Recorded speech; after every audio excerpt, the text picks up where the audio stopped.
मैं काउंसिलर हूँ, मैं एवरी मंडे आपके इधर रहूँगी।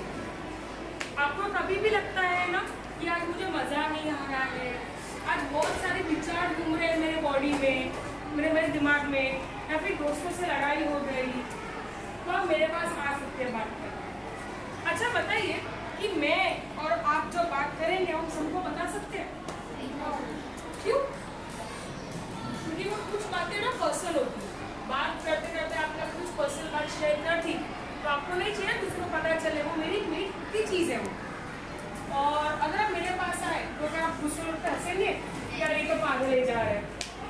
मेरे पास आना हो तो आप टीचर की परमिशन लेके आओगे कि अपने मूड के हिसाब से चलो पूरा फ्लोर घूम लेते हैं?